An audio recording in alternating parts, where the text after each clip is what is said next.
앵커리의 똑TV 시청자 여러분 안녕하십니까? 앵커리 이현경입니다. 임영웅 씨의 단독 예능 방영이 되면서 임영웅 씨를 좋아하셨던 분들한테는 진짜 선물 같은 시간인 거죠. 선공개되는 영상들만 봐도 지금까지 쉽게 볼 수 없었던 우리의 히어로 임영웅 씨의 모습을 볼 수 있으니까요. 그런데 또다시 한번 임영웅 붐이 일지 않을까라는 예상이 충분히 가능합니다.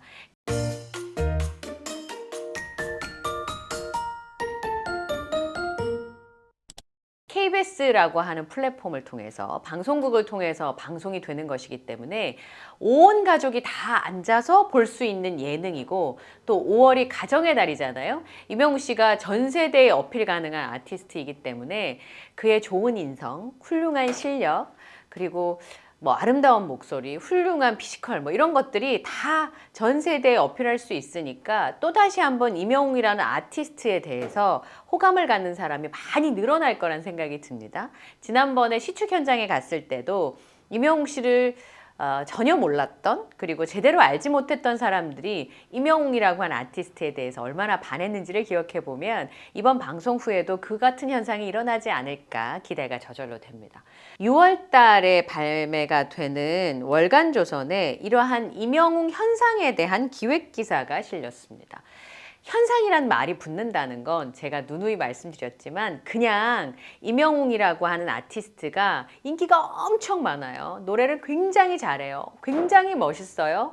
표가 잘 팔려요. 이 정도의 평가가 아니라 임영웅 현상이라고 하는 두 글자가 붙을 때 대중음악계에서만 평가를 받는 게 아니라 사회적으로 또 사람들에게 세대에 주는 영향들이 크다라고 하는 여러 가지 함의를 담고 있거든요. 그 기획기사는 좀 살펴볼 필요가 있는데요. 그 하주희 월간조선 기자가 굉장히 여러 패러그래프로 그러니까 임영웅이라고 하는 아티스트만 다룬 것이 아니라 임영웅 씨가 몰고 온 대한민국의 여러 가지 변화에 대해서 다각적으로 분석하는 기사를 썼습니다. 제가 깜짝 놀랐는데요.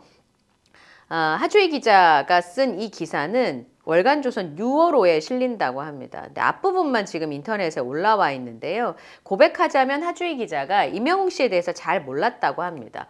미스터 트롯을 한 번씩 보기는 했지만 경연이 끝나고 나서는 기억 저편으로 사라지기도 하고 미스트롯이 끝나고는 콘서트도 갔는데 미스터 트롯 방영 직후에는 코로나가 한창이어서 공연도 가보기가 힘들었다라고 합니다.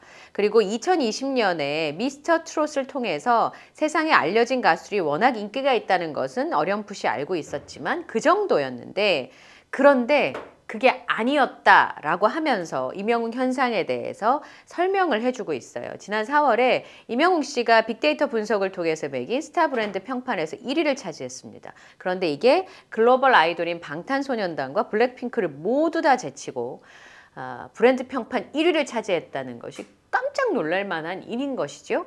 임영웅 씨의 팬카페인 영웅시대도 회원수 20만 명을 바라보고 있고 임영웅 씨 유튜브 채널 구독자는 150만 명을 넘긴 이런 수치들이 임영웅이라고 하는 아티스트의 영향력을 숫자로 보여주는 거죠. I am Hero The Final의 경우에는 3월에 개봉을 했는데 25만 명을 넘겼고 이 영화 관람객 숫자도 세계적인 아이돌이라고 불리는 방탄소년단을 앞섰습니다. 이제 30대 초반인 이 남자 임영웅은 대체 어떤 존재가 된 걸까? 이런 궁금증에서 하주희 기자가 기사를 기획하게 됩니다. 첫 번째 키워드는 웅지순례였는데요. 웅지순례란 용어를 설명합니다. 임영웅 씨와 관련된 그런 곳을 성지순례 하듯이 찾아다닌다는 뜻인데 1번지는 당연히 경기도 포천이겠죠. 임영웅 씨의 고향. 실제로는 연천에서 태어났지만 어릴 때 포천으로 이사와서 쭉 성장을 했고 알려진 대로 아버님이 돌아가시고 어머님이 미용실을 하시면서 생계를 꾸렸는데 임영웅 씨가 포천시 홍보대사를 하면서 포천의 아들로 불리기도 해서 기자가 직접 가본 거예요. 웅지순례 현장을. 포천은 경기 북부에 있고 경기도에서 가장 큰 면적이 넓은 시가 포천시라고 하네요. 거기에 팔료일 키친이라고 하는 임영웅 씨가 아르바이트 했던 식당을 하주희 기자가 찾아갔어요. 식당이 있을 것 같지 않다? 라고 하는 위치에 팔료일 키친이 있는데 식당 창문에 임영웅 씨 사진이 붙어 있고 임영웅 씨가 포천에 살던 시절에 아르바이트를 했다는 겁니다. 여기랑 대진대학교 안에 있는 편의점에서 일을 했는데 가보니까 온통 임영웅 씨 사진 천지였다는 겁니다. 입구 쪽에 테이블 하나는 통째로 임영웅 씨 액자 전시대로 쓰고 있었고요. 입간판도 서 있고 벽에 걸린 TV에서는 여기 임영웅 씨 콘서트 장면이 흐르고 있었는데 작년에 고척돔에서 있었던 공연을 이제 TV에서 볼 수가 있는 거죠. 임영웅 씨 돌사진도 있고요. 2020년 11년 전부터 영업을 해왔는데 임영웅 씨와 함께 이 판료의 기친도 운명의 대전환을 맞이합니다. 지방에서 관광버스로 찾는 명소가 된 건데요. 명준식 사장님이란 분이 사장님이신데 손님 10명 중에서 8명이 임영웅 씨 팬이고 임영웅 씨가 여기서 대여섯 달 정도 아르바이트를 했는데 일을 안 할 때도 자주 왔다 갔다 했다고 합니다. 친구들이랑 와서 돈가스도 먹고 이 사장님 따님들하고도 친했는데 작은 딸이 동갑이었고 큰 딸이 결혼할 때 또 축가를 불러줬다고 하네요. 그 식당 안켠에 보니까 임영웅 씨 사진과 사진 사이에 포스트잇에 빼곡하게 메모를 적은 팬들의 메모가 있습니다. 경영 기간에도 임영웅 씨가 이 팔로이 키친을 찾았는데 결승 직전에 여기 와서 삼촌이랑 엄마랑 밥도 먹고 두세 시간 있다 갔는데 그 어머님 지인분이 사인해달라고 하니까 군말 없이 다 해줬다고 하는 이야기도 전해줬습니다. 이 사장님이 치즈 돈가스를 권했다고 합니다. 임영웅 씨가 좋아하는 메뉴여서 어쩐지 방문 후기를 읽어보니 하나같이 치즈 돈가스 얘기였는데 그제서야 이해가 됐다 이렇게 하셨어요.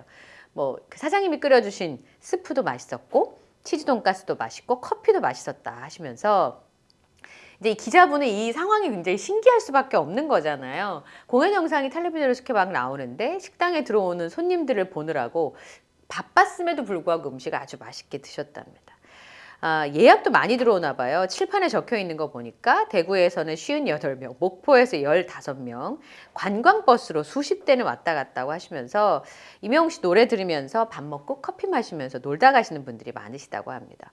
왔던 분이 또 오고 부산에 사는 어떤 분은 7번 오셨다고 합니다. 외국에서도 일본, 미국, 캐나다, 아르헨티나에 왔다 가셔서 메모지에 다 남겨져 있다고 하는데요. 임영웅 씨 팬들이 이렇게 포천 한 바퀴 도는 웅지순례를 많이 하시죠.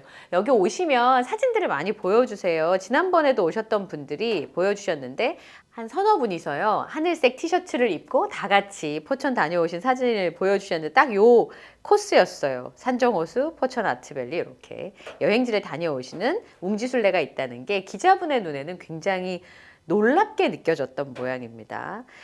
식당에는 임영웅 씨 팬들의 사랑방 역할도 하는데 뭐 임영웅 씨 생일이나 크리스마스 때 행사도 여기도 많이 하시고 악기 연주도 하고 이제 곧 임영웅 씨 생일이잖아요. 그때는 어떻게 할지 모르겠다라고 하시면서 임영웅 씨 팬들이 왜 임영웅 씨를 좋아하는지에 대해서 사장님이 이렇게 설명했어요. 임영웅 씨 팬들이 나이 들고 혼자 외롭게 지냈거나 우울증에 시달리거나 그랬는데 임영웅 씨 덕분에 정말 치료가 된 경우가 많다고 하셨어요. 저도 진짜 많이 그 생생한 체험담을 많이 들었거든요. 마음에 우울증이 있는 분은 물론이거니와 불면증부터 시작해서 실제로 신체에 있던 질병들까지 다 나았다는 분들을 참 많이 만났습니다. 명준식 사장님은 그걸 새로운 삶의 희망을 찾았다고 할까요? 부부가 왔는데 임영웅 씨 노래를 들으면서 부인이 막 울어요. 부인이 암에 걸려서 삶의 의지를 잃었는데 임영웅 씨 노래를 들으면서 다시 살아야겠다는 의지가 생겼다는 거예요. 지난번에 저희 카페 오셨던 분도 그런 고백을 하셨거든요. 강원도에 임영웅 씨 관련 물품 수집으로 유명한 팬이 있는데 이분도 사연이 있으시다고. 시어머니, 친정어머니가 동시에 병에 걸리셔서 병간호를 하다가 다 돌아가시니까 너무 허무해서 자살을 생각했는데 임영웅 씨 노래를 듣고 삶의 기쁨을 찾았다. 그러니까 말하자면 삶의 희망을 임영웅 씨 노래가 찾아준 거죠. 심지어는 임영웅 씨 덕분에 지방에서 서울로 이사한 분이 있다고 하네요. 목포에서 사는 분이 식당에 와서 그랬답니다. 고향 사람 중에 남진도 있고 유명한 사람도 많지만 노래를 듣다 이렇게 푹 빠진 건 임영웅 씨 뿐이라고요. 그래서 영웅 씨 가까운 곳에 살면서 보고 싶다고 서울로 이사하겠다고 하더니 진짜 이사를 했다라는 목격담도 얘기를 해주셨는데 여기 오신 팬분 중에서 포천으로 이사 가신다는 분을 저도 뵀어요. 지금 서울에 살고 계시는데 포천으로 이사 가고 싶다고 남편분한테 얘기했더니 너무 깜짝 놀라시더라고. 곧 포천으로 이사 가시겠다고 하시는 분들도 뵀고요. 또 저희랑 실시간 라이브 하다 보면 서울에서 이벤트가 많잖아요. 시축 경기도 그렇고 임영웅 씨 목격담이나 웅산타처럼 영웅본색으로 나타날 때도 그런 경우가 많잖아요. 예. 근데 실제로 이사까지 하시겠다는 분들이 있다는 거 보면 진짜 대단한 사랑인 것 같습니다. 임영웅 씨가 평소에 굉장히 얌전한 성격인데 뭐 까불고 그런 스타일이 전혀 아니고 말도 별로 없고 얌전하다고, 그래서 이렇게까지 될 줄은 모르셨답니다. 예전에 외할머니가 애를 참 많이 쓰셨대요. 포천에서 지역 행사가 열리면 외할머니가 주최 측에 쫓아가서 우리 영웅이 좀 무대에 올려주세요 부탁하곤 했다는 얘기도 전해주셨네요. 외할머니가 매니저 역할을 한 셈인데 어머님이 일을 하시니까 이명웅 씨가 외할머니의 보살핌을 많이 받았고, 이 기자분은 까도 미담 인생이 된 건 이 할머님의 조선 교육이 큰 역할을 하지 않았을까라고 추정을 했습니다. 오신 분들도 그런 말씀 많이 하시더라고요. 참 미스테리잖아요. 어떻게 저런 인성을 가질 수 있게 됐을까? 그래서 저도 아이를 키우지만 아이를 키우는 엄마의 입장에선 팬이기도 하지만 어떻게 하면 저런 좋은 인성을 가진 사람으로 키울 수 있을까 참 궁금했거든요. 그래서 어머님이 그 교육과 관련된 강의를 한번 해줬으면 좋겠다는 바람을 얘기하시는 팬분도 제가 만난 적이 있었는데요. 이 기자분은 외할머님의 보살핌 때문에 영향을 많이 받은 건 아닐까라고 생각을 해보는 것 같습니다. 사장님은요, 더 잘 될 것 같대요. 대개 사람들은 남 잘 되는 거 안 좋아하는데 그런 경우 많잖아요. 누가 잘 되면 친구들이 배 아파하면서 예전 얘기 퍼뜨리는 경우가 많은데 이명웅 씨는 그런 게 전혀 없었답니다. 얼마 전에 사진 공개가 됐었죠. 학창 시절에 친구가 결혼했는데 거기에도 왔더라고요. 사전에 온다 안 온다 말 안 하고 다녀갔는데 하객들이랑 사진도 다 찍어줘서 사람들이 참 좋아했대요. 이렇게 보내주셨습니다. 이명웅 씨 미담 중에 제일 놀라운 건 교통사고 현장의 인명구조건이었는데, 지난해 1월 21일에 서울 올림픽대로 여의도 방향 반포대교 인근에서 교통사고가 났는데, 이걸 목격한 이명웅 씨가 최초 신고를 하고 운전자를 차량 밖으로 꺼내서 심폐소생술을 했는데, 운전자가 의식을 찾고 구급차가 현장에 도착해서 운전자를 후송하는 것까지 보고 떠났다는 거잖아요. 인적사항을 구급대원들이 밝히면서 밝혀진 과정이었는데, 얼굴이 잘 알려진 연예인으로 할 수 있는 일이 아니죠. 근데 본인은 굉장히 단순하고 진솔하게 설명했습니다. TV에서 그런 얘기 나오면 어떻게 그런 상황에 그런 판단을 할까? 나라면 못할 텐데 대단하다고 생각을 했는데 막상 제 앞에서 그런 상황이 벌어지니 저도 배운 대로 하게 되더라고요. 이렇게 얘기를 했습니다. 웅지순례 다음 행선지로 이 기자분은 합정동에 있는 코리아 식당 홍대점을 다녀왔습니다. 여기 성지순례 거의 뭐 1번지라고 할 수 있을 텐데요. 예전에 라디오스타에 출연한 이명웅 씨가 생활고로 어려웠을 때 자전거 타고 언덕에서 내려가다가 굴렀는데 온몸이 다쳤는데 약을 사기에는 돈이 많지 않았고, 단골 식당 이모님께 연고를 좀 얻을 수 있겠냐고 했더니 약을 사다 발라주고 치료를 해주셨는데, 과하게 붕대로 칭칭 감아주셨는데 감동을 받았다. 지금까지 친하게 지내고 있다라는 얘기를 했었잖아요. 이명웅 씨는 여전히 합정동 부근에 살고 있는 것으로 알려져 있고, 정작 사장님은 이걸 잊어버리셨답니다. 다 잊어버리고 있었는데 이 얘기를 해서 놀랐고, 그걸 기억하고 있다니 더욱 놀랐다라고 하는 소감을 밝혔네요. 이명웅 씨를 8년 전부터 알았는데 가수라기보다는 그냥 코리아 식당에 밥 먹으러 오는 총각이었답니다. 포천에서 서울 와서 카페에서 아르바이트 할 때부터 다녔는데, 지금 기획사인 물고기 뮤직 사장님도 여기 단골 손님이었대요. 예전부터. 이명웅 씨가 성장하는 과정을 봤기 때문에 굉장히 좋았고, 아침마당 나가서 1등 못해서 풀 죽어서 밥 먹으러 들어오고 너무 정이 많이 들었는데, 이명웅 씨는 그때나 지금이나 한결같다는 거죠. 변한 게 하나도 없어요. 항상 반듯하고 배려심이 많습니다. 예를 들면 이라고 하면서 그 배려심 많은 얘기를 전해주셨는데, 혼자 왔는데 두 사람이 앉을 자리가 없어서 네 사람이 앉는 자리에 앉았대요. 근데 먹다 보니까 세 사람이 한 팀인 손님이 온 거죠. 그러면 얼른 다른 자리가 있나 보고 자리를 비켜주거나 합석을 마다하지 않는 식이에요.